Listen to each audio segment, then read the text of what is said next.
ओम नमस्ते जी।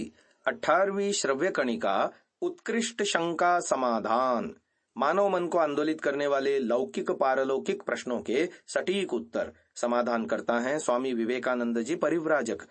पुस्तक संपादित किया है डॉक्टर राधा वल्लभ चौधरी MBBS जबलपुर द्वारा। पुस्तक प्रकाशन दर्शन योग महाविद्यालय आर्यवन रोजड़ गुजरात द्वारा। 44वीं आज की शंका है, क्या व्यक्ति को बुरे कर्म करने के पश्चात अन्य सभी योनियों को भोगना पड़ेगा अथवा कुछ योनियों के पश्चात वापस मानव जन्म मिलेगा? इसका समाधान किया जा रहा है। एक व्यक्ति ने 20,000 रुपए की चोरी की, दूसरे व्यक्ति ने 2 अरब रुपए की। वस्तुतः चोरी दोनों ने की, इसलिए दोनों अपराधी हैं। निस्संदेह दोनों को दंड मिलेगा। क्या दंड की मात्रा दोनों की समान रहेगी या कम अधिक? दंड की मात्रा कम अधिक होगी। यदि दोनों को बराबर दंड दिया जाए तो यह न्याय थोड़े ही होगा, यह तो अन्याय हुआ। एक ने अपराध थोड़ा किया तो उसको थोड़ा दंड, एक ने अपेक्षाकृत अधिक अपराध किया तो उसको अधिक दंड। यही न्याय है।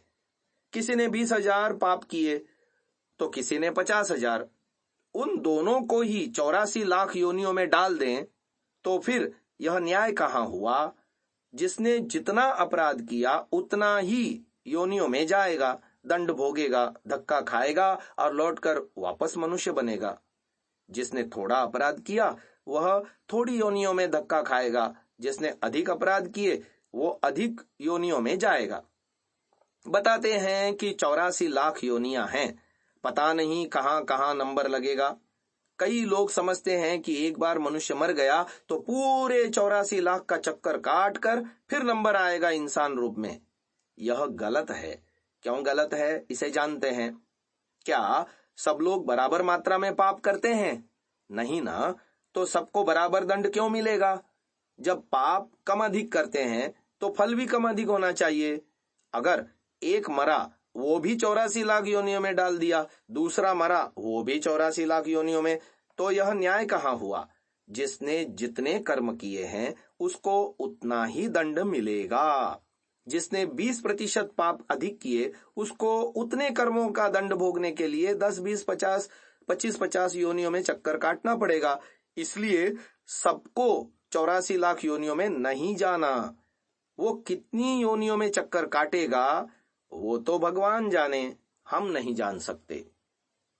45वीं शंका आ रही है, क्या योनियों की संख्या 84 लाख है? समाधान किया जा रहा है, इसका कोई शास्त्रीय प्रमाण तो मेरी जानकारी में नहीं है।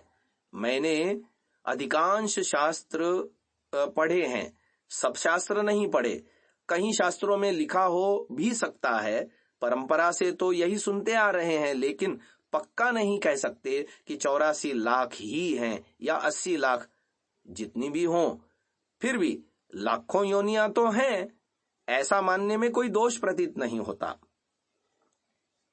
आगे 46वीं शंका है, जीवन में घटने वाली प्रत्येक घटना क्या निश्चित होती है? पूर्व जन्म के कर्म फलित होते हैं, ऐसा कहते हैं, कृपया मार्गदर्शन कीजिए। इसका समाधान कर रहे हैं। देखिए, जीवन में घटने वाली प्रत्येक घटना निश्चित नहीं होती। हमारे जीवन में जो जो घटनाएं घटती जा रही हैं वो पहले से निर्धारित नहीं है। कभी भी कुछ भी घटित हो सकता है। अच्छा भी हो सकता है, बुरा भी, पॉजिटिव भी हो सकता है, निगेटिव भी। हमें सुख भी मिल सकता है, दुख भी मिल सकता है। सारे जीवन में सुख ही सुख नहीं मिलते, कुछ दुख भी मिलते हैं। हम दुख नहीं भोगना चाहते हैं, फिर भी दुख आ जाते हैं और भोगने पड़ते हैं। बहुत सारे दुख ऐसे होते हैं जो हमारे कर्मों का फल नहीं होते, फिर भी भोगने पड़ते हैं। पूर्व जन्म के कर्मों का फल कब और कैसे मिलता है, इस बारे में बहुत सारी भ्रांतियां हैं। कितने ही सुख दुख ऐसे होते हैं जो पूर्व जन्म के कर्मों का फल नहीं है, और उन सुख दुख को लोग पूर्व जन्म का कर्म फल मान लेते हैं। कल्पना कीजिए कि एक सेठ के यहां चोरी कर दी, 2 लाख रुपए की संपत्ति चोर ले गए। सेठ ने सब सुरक्षा भी की थी, इसके उपरांत भी चोर आए, उन्होंने सब ताले तोड़ दिए और वे सामान ले गए। इस पर लोगों ने कहा कि इस सेठ ने पिछले जन्म में किसी का माल खाया होगा, 2 लाख किसी के हड़पे होंगे, अब इसको पिछले जन्मों के कर्मों का फल मिला है, इसके यहाँ चोरी हो गई। वस्तुतः यह सोचना सही नहीं है। वास्तव में सेठ के यहाँ जो चोरी हुई वो उसके पिछले कर्म का फल नहीं है। क्यों? अच्छा, थोड़ी देर के लिए मान लेते हैं कि सेठ के यहाँ जो चोरी हुई वो सेठ के पिछले जन्म के कर्म का फल है। कर्म फल के कुछ मोटे मोटे नियम हैं, उन नियमों को हम जानते हैं, तभी ये गुत्थी सुलझ पाएगी। उदाहरण के लिए, पहली बात, न्याय करने के लिए पहली शर्त यह है कि जज साहब को पूरा मामला पता होना चाहिए, कर्म का पता होना चाहिए, अपराध का पता होना चाहिए। जो व्यक्ति कर्म का फल देता है, न्यायाधीश बनता है, तो यह आवश्यक है कि वो कर्म को जानता हो, तभी तो वो ठीक फल दे सकता है। क्या न्यायाधीश बिना कर्म को जाने ही ठीक फल दे सकता है? नहीं ना। तो इसलिए कर्म को जानना आवश्यक है। जब तक कर्म को नहीं जानेगा तब तक मुकदमा नहीं सुनेगा, तो ठीक से न्याय कैसे करेगा? कौन अपराधी है, उसने अपराध कैसे किया, कब किया, कहाँ किया, कितना किया, वो सब प्रमाण, एविडेंस होने चाहिए। न्यायाधीश जब तक ये सारी बातें नहीं जान लेगा तब तक क्या वह ठीक ठीक न्याय कर सकेगा? नहीं कर सकता। दूसरी बात, जितना अपराध हुआ उसका दंड कितना दिया जाए, पेनल कोड, दंड संहिता में लिखा है, इतने अपराध का इतना दंड। जज साहब को दंड संहिता का भी पता होना चाहिए। अगर दंड का पता नहीं कि कितना दंड हो तो भी वो न्याय नहीं कर पाएंगे। कर्म फल के अनुसार ठीक ठीक न्याय करने का दूसरा नियम यही है। तीसरी बात, क्या प्रत्येक व्यक्ति को दंड देने का अधिकार है? उत्तर है नहीं। निश्चित व्यक्तियों को ही दंड देने का अधिकार है, सबको नहीं, और वो ही कर्म का फल दे सकते हैं। न्यायाधीश महोदय को दंड देने का अधिकार दिया गया है। सड़क पर चलता हुआ व्यक्ति अपराधी को दंड नहीं दे सकता, वो ही अपराधी को दंड देंगे जिनको अपराधी को दंड देने का अधिकार है। चोर वाली घटना पर इन तीनों नियमों को लागू कीजिए। चोरों ने सेठ के यहाँ चोरी की, 2 लाख की संपत्ति ले गए। यह सेठ के पिछले जन्म के कर्मों का फल है। यदि ऐसा मानते हैं तो ये तीनों नियम वहां लागू करके देखिए। क्या चोरों को पता है कि पिछले जन्म में सेठ ने कौन सा अपराध किया था, कितना बुरा किया, जिसका फल हम उन्हें देने के लिए आए हैं? जब चोर को सेठ के कर्म का ही पता नहीं तो बताइए कर्म फल कहाँ लागू हुआ? दंड का भी चोर को पता नहीं, वो कैसे निर्णय करेगा कि 2 लाख की चोरी करूं कि 3 लाख की या 2.5 लाख की? कितना दंड दूं, उसको क्या मालूम? सेठ साहब ने कौन सा अपराध किया था उसका चोर को पता नहीं, कितना किया था यह भी पता नहीं, कितना दंड दूं वो भी पता नहीं। चोरों को नहीं मालूम कि सेठ ने कौन सा अपराध किया था, तो वो फल कैसे माना जाए? जब दंड का ही पता नहीं तो न्याय नहीं हुआ, इसलिए वह कर्म फल भी नहीं हुआ।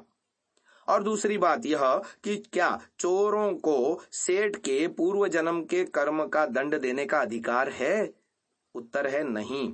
इस प्रकार न्याय की कसौटी पर तीनों बातें फेल हो गईं। अब चौथी बात, जो कर्म का फल दिया जाता है ठीक ठीक न्याय से दिया जाता है, उसको चुपचाप भोगना पड़ता है, उसका विरोध नहीं कर सकते। किसी अपराधी ने अपराध किया, न्यायाधीश ने उसको दंड दिया कि 3 माह जेल में रहो, अब तो 3 माह उसको जेल में रहना ही पड़ेगा, चुपचाप उसको दंड को भोगना ही पड़ेगा, उसका विरोध तो कोई कर ही नहीं सकता। यदि यह नियम आपको स्वीकार है तो चौथा नियम इस घटना पर लागू करते हैं। चोरों ने सेठ के यहाँ 2 लाख की चोरी की। इस पर कुछ लोगों ने कहा कि यह तो सेठ के पिछले जन्म के कर्म का फल है, इसलिए सेठ को चुपचाप दंड भोगना चाहिए, चोरी का विरोध नहीं करना चाहिए, पुलिस में रिपोर्ट नहीं करनी चाहिए। यदि कर्मफल मानते हैं तो चुपचाप भोगो, पुलिस में रिपोर्ट क्यों करते हो? तो फिर कर्मफल कहाँ हुआ? यदि रिपोर्ट करते हो, कर्मफल का तो विरोध हो ही नहीं सकता, और आप तो चोरी का विरोध कर रहे हैं। अगर कर्मफल मानते हैं तो पुलिस में नहीं जाना, कोर्ट में नहीं जाना, मुकदमा नहीं करना, कोई अपील भी नहीं करना, हमारे यहाँ चोरी हुई, आपका कर्मफल है, शांति से उसे भोगो। 5वीं बात हम आपको कल की श्रव्यकर्णिका में सुनाएंगे। आज समय के समाप्त होने पर इसे यहीं विराम देते हैं। ओम।